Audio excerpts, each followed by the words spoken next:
All right, so we are just going to take this problem from the top, do it from top to bottom as if it was on the homework tonight, and answer all the pieces of it. And we're just going to do it in the order that it asks us to do it on the homework. So the first thing we want to find is the y-intercept. Now, you technically could factor first. That would work. I like to find the y-intercept first, though, because notice if I plug in, well, you'll see in a second, when I plug in, a lot of stuff cancels when it's not in factored form, which in my opinion is a little easier, but personal preference, that's how I do that one. So a reminder that we find the y-intercept. The y-intercept is where a function crosses the x-axis or the y-axis, right? So if we were to, sorry, I was on eraser. If we were to draw this, this is my function's y-intercept. That ordered pair is 0, comma, whatever the y value is, right? X is always 0. So if we know that our y-intercept, it's an ordered pair, is 0, comma, something, we can always find that other point by plugging 0 into our function, plugging 0 in for x. So 2 times 0 squared minus 11 times 0 plus 12 divided by 0 squared minus 5 times 0 plus 4. Okay? That, again, this is why I like doing it in non-factored form. All this stuff that's being multiplied by 0 cancels. So we're just left with 12 over 4, which is 3. So my y-intercept is 0, comma 3. And remember, you have to write that as an ordered pair because it's a point on your graph. And I need to know that it's a point, not an equation. Okay, so that's our y-intercept. Next up, we've got a factor. We want to factor for two reasons. One, we need to see if there's a removable discontinuity. We need to see if there's a hole anywhere. The second reason is it makes finding the other intercepts, the other asymptotes, a little easier. So I'm going to factor these separately, and then I'll put them on top of each other and we'll see if anything cancels. So the denominator is actually pretty easy, right? Because it's a leading coefficient of 1. So it's just a matter of asking myself, what multiplies to positive 4 and adds to negative 5? That's going to be x minus 4 and x minus 1. Okay? Then the numerator is a little trickier, right? Because it has a leading coefficient of 2. So we have to do the AC method. Multiply a and c together, we get 24x squared. So we're looking for what multiplies to 24x squared and adds to negative 11x. So let's see. I've got 6 and 4. That's not going to work. And notice, I know they both have to be negative because they're multiplying to a positive. They're multiplying to a positive number, but adding to a negative. So 12 and 2 is not going to work. 6 and 4 is not going to work. It's got to be 8 and 3. So then I can factor by group. I wrote 8 like 5 times. I did not mean to do that. I was just a big fan of 8. 8 and 3 is what it is. So then I can rewrite, spread it out, right? I know negative 11x, is the same thing as negative 8x minus 3x. So now that I have that, I can then factor by grouping, right? Look at this group. I can take out a 2x. I'm left with x minus 4. Look at this group. I can take out a negative 3, and I'm left with x minus 4. So now I factor out an x minus 4, and 2x minus 3 is what's left over. So now I have my numerator is x minus 4. Oops. X minus 4 times 2x minus 3, and my denominator is x minus 4 times x minus 1, right? And we can see that x minus 4 divided by x minus 4 cancels, so our final factored form is going to be 2x minus 3 over x minus 1, and that's what we're going to use moving forward to find our other pieces. But keep in mind, I need you to show me this work, right? You can't just write 2x minus 3, x minus 1, and call it a day. I need to see all of these steps. So now that we have that, we can keep in mind that function, but also our removable discontinuity is what we can find now. So we canceled x minus 4. And what that means is if I were to plug 4 in to my old function,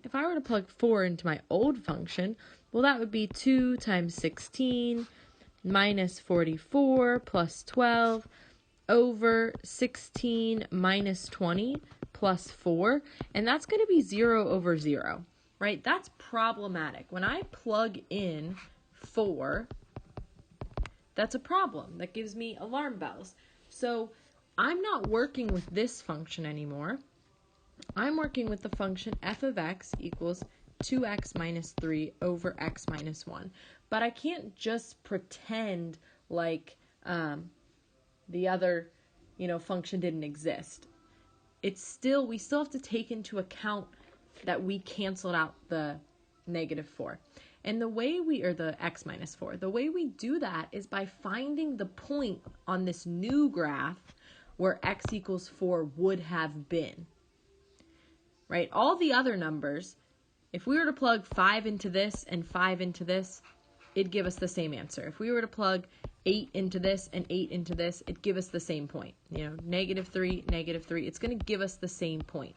The only point that's different is the 4. So we need to find that point so we can say, oh, there's a hole there. The graph doesn't actually touch there, right? When we actually end up graphing these, you'll have your graph. When you get to that point, you'll do an open circle, and then you'll keep going to show that everything but that point is the function. So how can we find the ordered pair? Just plug in for 4. And again, we have to plug into our new function because our old function would give us, 0.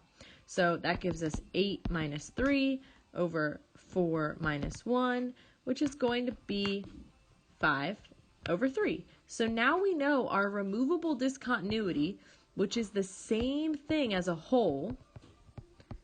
Those mean the same exact thing. Our hole in our graph is going to be at 4, 5 over 3. So when we go to graph this, we're going to put an open circle at 4, 5 over 3, right? And if you were to graph this on Desmos, it would say 4, undefined, because it's undefined there. That's not an actual point on the graph. This is a hole, but we have to account for it in our sketch of the graph. So we draw that hole in. Okay, so now, again, this is the function we're using moving forward to find all of our other stuff. So vertical asymptotes are where the function's undefined. And where is a fraction undefined? It's undefined when the denominator is 0.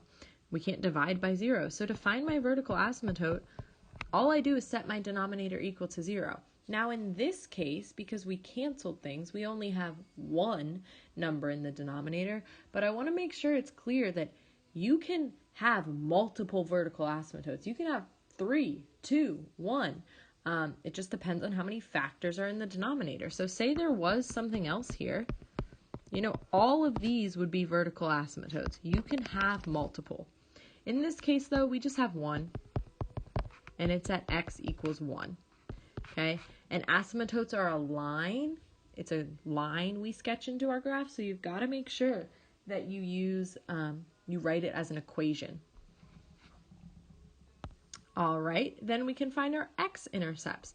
Now, we know x-intercepts, it's where the function crosses the x-axis, and you can have multiple. You can have 1, none, 5, 10, whatever. You can have as many factors as there are in the numerator is how many x-intercepts you're going to have, right? So if the x-intercept is where it crosses the x-axis, that means y is 0. So we set, and f of x is the same thing as y, we set the function equal to 0 to solve for the x-intercepts, right? Because we're looking for the x value when y is 0. Now, we would multiply both sides by the denominator, so really what you're doing is you're setting the numerator equal to 0. We set the numerator equal to 0 and solve that, right? Because the denominator is always going to cancel. But you can also just remember, there's no memorization here if you genuinely understand what an x-intercept is, right? if you know that an x-intercept is where the function crosses the x-axis and where y is equal to 0, then you don't have to memorize that you set the numerator equal to 0. You should just be able to use this fact to solve it. So we add 3. Add 3. 3 equals 2x. X equals 3 over 2. But then remember, this is an ordered pair. It's a point on my graph. So for vertical asymptotes, we write it as x equals 1 because that's, a line through x equals 1. But this is a point on our graph. So we have to write it as 3 over 2 or 1.5. I don't care. Comma 0. You have to write it as an ordered pair. I do care about that because it's a point on our graph. And last but not least, we need to find our horizontal asymptote. So to find the horizontal asymptote, you need to look at the degree. The degree of the numerator and the degree of the denominator. Now, remember from class today, the degree is the highest exponent, right? So if we had something like 5x minus 4x cubed plus 7, the degree of that is going to be 3 because the highest exponent is 3. So if we look, both of these don't actually have an exponent. They're linear, so it's x to the first. So the degree of our numerator and denominator are both 1. Well, if we flip through our cases of what we do for horizontal asymptotes, when the degree of the numerator equals the degree of the denominator, you take a ratio of the leading coefficients. So remember, leading coefficient is the coefficient of the term with that, highest degree. So like in this case, the leading coefficient would be -4. Well, here, the number with the variable of the highest degree is a 2. And then here, there's nothing, which means it's a 1. So our asymptote is going to be 2 over 1, which is 2. Again, this is an equation, so we have to write it as such. But it's a horizontal equation, so it's y equals. And then we're done. Later we'll graph it. We'll use all of these pieces to, throw a graph on the page. But for now, we have enough information. We found all the characteristics.